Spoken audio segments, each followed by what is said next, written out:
আপনাদের মতামতই আসলে গণমাধ্যমে যেমন এসছে যে ইরানের যুদ্ধ দীর্ঘস্থায়ী হবে না, শঙ্কা নেই তৃতীয় বিশ্বযুদ্ধে। আমি একদম শিরোনামগুলো পড়ছি এবং সরকার যদি পরিবর্তন, রেজিম যদি পরিবর্তন হয়, সেটি আসলে খামেনি মৃত্যু, আপনিও যেটি বলছিলেন যে শুধুমাত্র খামেনি মৃত্যুর মধ্য দিয়েই আসলে এইটি সম্ভব না, এবারে অন্তত নানান রকম বিষয় আছে এবং আরেকজন দাঁড়িয়ে যাওয়ার যে বিষয়টা আপনি বলছিলেন।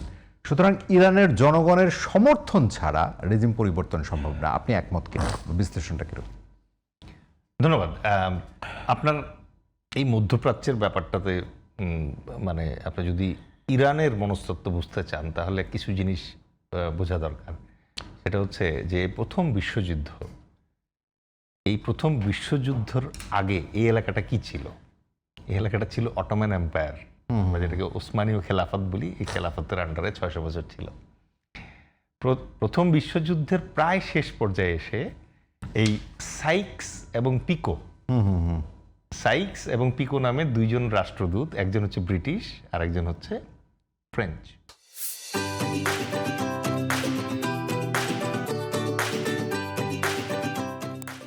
তারা দুজন মিলে, আপনি দেখেন যুদ্ধ চলছে, ওরা টের পেয়ে গেছে যে অটোমান এম্পায়ার হারতে যাচ্ছে, ওই প্রথম বিশ্বযুদ্ধে তুরস্ক হারার কথা। এটা টের পাওয়ার পরে এই দুই দেশের দুই কূটনীতিবিদ মিলে তারা একটা প্ল্যান করলেন, এটাকে এখনো বলা হয় সাইক্স পিকো প্ল্যান। এবং এই প্ল্যানের ফলাফল হচ্ছে 1932 সাল থেকে শুরু করে 1948 সালের ভিতরে মধ্যপ্রাচ্যে নতুন কয়েকটা রাষ্ট্র হয়েছে। অনেকেই মনে করে ইরাক রাষ্ট্রটা বোধহয় অনেকদিন আগে থেকে ছিল। নো, ইট ওয়াজ 1932 ইরাক স্বাধীন হলো। এরপরে লেবানন, জর্ডান, সিরিয়া আর ইসরায়েল, এই কয়েকটা রাষ্ট্র তৈরি হলো 1932 সাল থেকে শুরু করে 1948 সালের মাঝখানে। তার আগে এই রাষ্ট্রগুলো ছিলই নাই, এগুলো সব রাষ্ট্র আসলো। তাহলে এই যে নতুন রাষ্ট্রগুলো আছে, এই রাষ্ট্রগুলোর ভিতরে আমি কাহিনী লম্বা করবো না, বাট মজার ব্যাপার হচ্ছে মানে ফার্স্টে যখন ইরাককে দিল একজনকে, তখন ওই রাজার অন্য দুই ছেলেকে কি দিবে? তখন একজনকে জর্ডানের বাচ্চা বানায় দিল, একজনকে সিরিয়ার বাচ্চা বানায় দিল। এইভাবে তখন মানে ব্রিটিশরা খুব ফানি ছিল ম্যাপিংয়ের ক্ষেত্রে। যেমন আপনি দেখেন পাকিস্তান এবং আফগানিস্তানের ভিতরে এখন যে যুদ্ধটা হচ্ছে, এটা ডুরান্ট লাইন ধরে। এই লাইনটা ফল্টলি তারা ড্র করছে। তারা কেন জানি পাঞ্জাবের মাঝখান দিয়ে একটা লাইন দিচ্ছে। আমাদের বাংলাদেশ যেমন ক্যালকাটা পশ্চিমবঙ্গ তো প্রকারান্তে আমাদেরই মানে একটা অংশ, এটার মাঝখান দিয়ে তারা একটা লাইন ড্র করছে। সো এই কাজটা তারা ওখানেও করছে এবং এই রাষ্ট্রগুলো তৈরি করছে। এখন এই যে মানে রাষ্ট্রগুলো এখানে তৈরি হলো, এগুলো সব নতুন রাষ্ট্র এবং এই রাষ্ট্রগুলোর সাথে ইরানের আবার একটা মানে ওই ঐতিহাসিক পার্থক্য আছে। সেটা হচ্ছে ইরান কিন্তু জন্মগতভাবে পার্সিয়ান তারা, এবং পার্সিয়ান সাম্রাজ্য একসময় পৃথিবী রুল করত। সুতরাং তাদের ভিতরে কিন্তু ওই লিগেসিটা আছে। এখন আপনি যে এই মানে পুরা যে রেজিম চেঞ্জের কথাটা বলছেন, রেজিম চেঞ্জ এর আগে তো মোসাদ্দেকের পরে একবার শাহরেজা পেহলেভির মাধ্যমে করা হয়েছে।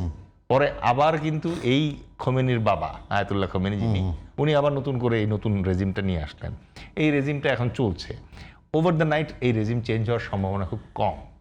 এই মাঝে মাঝে দেখবেন যে আপনি বিভিন্ন ধরনের মানে ওয়েস্টার্ন জিনিস দিয়ে হবে আসলে এখন যেটা সামনের দিকে যেটা আমরা মানে দেখতে পাচ্ছি ইমিডিয়েটলি, ক্রমাগত এই হামলা ইরান আর কত চালাতে পারবে? না, ইরানের তো একটা সীমাবদ্ধতা আছে, আপনি তো অনন্তকাল যুদ্ধ করতে পারবেন না।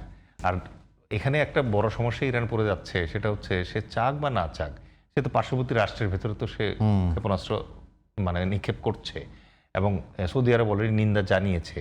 এখন মানে আপনি আমেরিকান যে অ্যাসেটগুলো আছে, অ্যাসেটগুলোকে টার্গেট করছেন, ঠিক আছে, এই রাইট কিন্তু সেটা তো আমরা দুবাইয়ের যদি ভিডিওগুলোও দেখি, সেখানে তো এতে কি হচ্ছে, ইরান এই মধ্যপ্রাচ্যেই আসলে একঘরে হয়ে যাচ্ছে। সো ইরানের সামনে আসলে বড় রকমের দুর্দিন অপেক্ষা করছে। আজকে লিবিয়ার কথা চিন্তা করেন আপনি, লিবিয়ার রেজিম চেঞ্জ করার পরে ইউএসএ এসে কি লিবিয়ার লোকজনদেরকে ফ্রি চিকিৎসা, ফ্রি পড়াশোনা আর ওই যে হানিমুনের সময় বাড়ি এগুলো দিচ্ছে না। একই রকমভাবে ইরানে যদি এখন রেজিম চেঞ্জ হয়, তারপরেও আমার ধারণা যে ওখানে আমেরিকাকে তুষ্ট করা যাবে না। কেন করা যাবে না জানেন? কারণ অনেকেই জিজ্ঞেস করে যে ভাই, মুসলিম রাষ্ট্রগুলো চারপাশে আছে, ওরা কেন ইরানরে হেল্প করে না? Answer is very simple. Petro dollar, আজ পর্যন্ত পৃথিবীর এই যে পেট্রোলিয়াম, এটা ডলারে কেনাবেচা করতে হয় এবং মধ্যপ্রাচ্যে যাদেরই তেল আছে তারা সবাই ডলারে এটা কেনাবেচা করে, নাম্বার ওয়ান। নাম্বার 2 হচ্ছে আমাদের ফরেন রিজার্ভ হয় হচ্ছে ডলারে। দর্শকরা অনেকে জানবে, তারপরে আবার আমি বলি, রাশিয়ার একটা বড় রিজার্ভ আমেরিকা কিন্তু আটকে দিছে, যেটা ডলার। ওই যে হ্যাঁ, ইরানের একটা বড় প্রায় $2 বিলিয়ন একটা রিজার্ভ আছে, যেটা আমেরিকা এখনো কনফিসকেট ওই সময় বোধহয় রাশিয়া তার মুদ্রা ইন্ট্রোডিউস করার চেষ্টাও করেছিল।